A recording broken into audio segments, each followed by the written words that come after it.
So there we have it, ladies and gentlemen. That's all 12 fights in the books. Apologies for the technical difficulties earlier. We had a power outage, we had dead batteries, we almost lost a cameraman to a ladder accident, but we got there in the end, and we will be posting the footage that we have got to YouTube over the next few days with the full fighter packages that we had prepared for every fight. So Leon, your fight of the night, which one was it? You asked me the toughest questions. That's because I know you have the correct answers, man. You've got the gift of the gab. So definitely, I'll go with the main event. I'll go with the main event. Liam, what do you think? Yeah, it's hard, especially having just seen it. It's hard not to go with the main event. I want to go with the main event as well. What was the other fight? What was the other fight that we had? Frank and Billy, I think. Frank and Billy. Yeah, I'm going to give it to Frank and Billy. I think that finish, the exchange or the series of different submission attempts that were chained together. He went from like a triangle attempt to an arm bar, and then as Billy was escaping, he locked on a rear naked choke and got the tap. I think, you know, on top of a great fight, a finish takes it for me. And it was certainly more technical. Yeah. Well, in the grappling anyway, definitely. Yeah. I think that fight was 1-1 going into that last round, so it was up for grabs really. Plus, it had the crowd of the night as well. Yeah. So, I mean, the pace was like seriously. I think it's so tough judging that after seeing a fight like that. You know, you go with that fight, but then thinking back and you bringing back like the technicality of that fight. Yeah. So, I mean, you might change my opinion here. But, nah, to be fair, I have it a draw.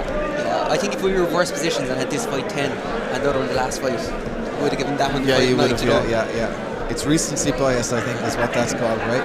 That's it. And I just want to give some encouraging words to Kim, because we've seen her like walking out the cage and being discouraged, but there's no reason to be discouraged. No, not at all. Like, she displays a big heart, and I'm sure she'll be back stronger. So Kim, that's the camera. There you go. See you back next time. Absolutely. So, just to run through the card really quick, we had Victor and Daniel in the opening fight, and man, they got the place rocking straight away. That was exactly when we had the power cut. I think it was just due to the raw energy oozing out of these gentlemen. They tripped the switches. Unfortunately, I don't think we have much footage of that fight, but whatever footage we do have, we are going to get that up on YouTube ASAP.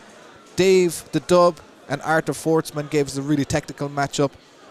I can't even remember what happened in the end. Dave got the submission in the third. Submission in the third? It was either guillotine or rear naked choke. Can't remember which one, to be honest. And we saw a technical exchange from the two men all the way through that fight. Then we had Andrew Durkin and Neil Shannon. The Algorithm had a strong start, but the composure of Andrew and the wrestling takedown defense was enough to pull away, and it was a smooth sailing performance towards the end, but a great performance from Neil all the way through that fight as well. Where are we next? We had fight number 4, Kim O'Sullivan and Karen Gibson. The ladies went to war for a round, and as Leon alluded to a little bit earlier, no shame at all from Kim. Absolutely great performance for that round, and balls of steel getting in there in the first place. Not many people can say that they've made that walk. She's done it all the way to the end. Michael Mullins, Rob Byrne, the Blanche Brawler, can actually be the Blanche Grappler now, on top of the Blanche Brawler. Great performance from Rob there. Michael fought well, landed a few nice shots early, went for the takedown. It kind of backfired a little bit, and it became too much in the end. But great performance from both gentlemen. The kickboxing match. What a fight. Great fight. Great fight. Liam Fitzgerald, the locksmith, the man who can't keep his car unlocked. Activity is what won this fight, I think. I know Leo is a little bit disappointed in the result there, but once he watches his back, I think he'll realise the error of just not throwing. Rob Gilly Dean showed us the guillotine. Then Steve Casey was threatening his own guillotine all the way to the end. And I think it was a frustrating fight for Rob. I know he wants to throw hands, but Stephen did exactly what he needed to do, right? And that was a beautiful display of grappling in my It opinion. was, yeah. It's good learning experience as well for Rob, because he knows exactly what to improve on now. We had the heavyweights up next, throwing leather. Did not disappoint. We knew the Kung Fu Panda was here to fight. We knew the Plunderer was going to throw hands. And that's exactly what they did. Great fight all the way to the end. The porn star whipped it out. He certainly did. Shane Tully and Barry Dennehy gave us a great match. We had both men kind of switch game plans in the second round.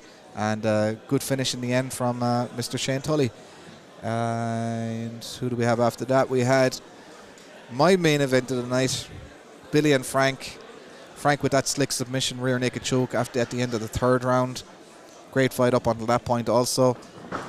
Rory, the blind man McDonald, and Jack the Ripper Haddon. Jack getting the decision there. That was the one that we had forgotten. Because the third round was so dominant to Rory, we had forgotten the way the first 2 rounds had gone. But great fight nonetheless. And of course our main event of the evening, Karl Brzezak and Owen Uppercut O'Connell. And as Owen said, he's never in an easy fight. Carlo gave it to him all the way. What a great fight.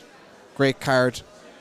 Gentlemen, thank you very much for joining me on the podcast and on the broadcast. Did you enjoy your broadcasting debuts? Yeah, it was a great experience for me anyway. I really enjoyed it, I must say. And the fights delivered. Like the first fight just set the tone, I think, for the rest of the night. And like, to be fair, there was no boring fight or anything, so it was great, really. So Leon. To be fair, it was one of the best experiences ever. Like, I loved it. It was a pleasure sitting here with you and commentating these fights, so thank you very much. Thank you, sir. And thank you all for tuning in to watch, and we will catch you again next time. Peace out.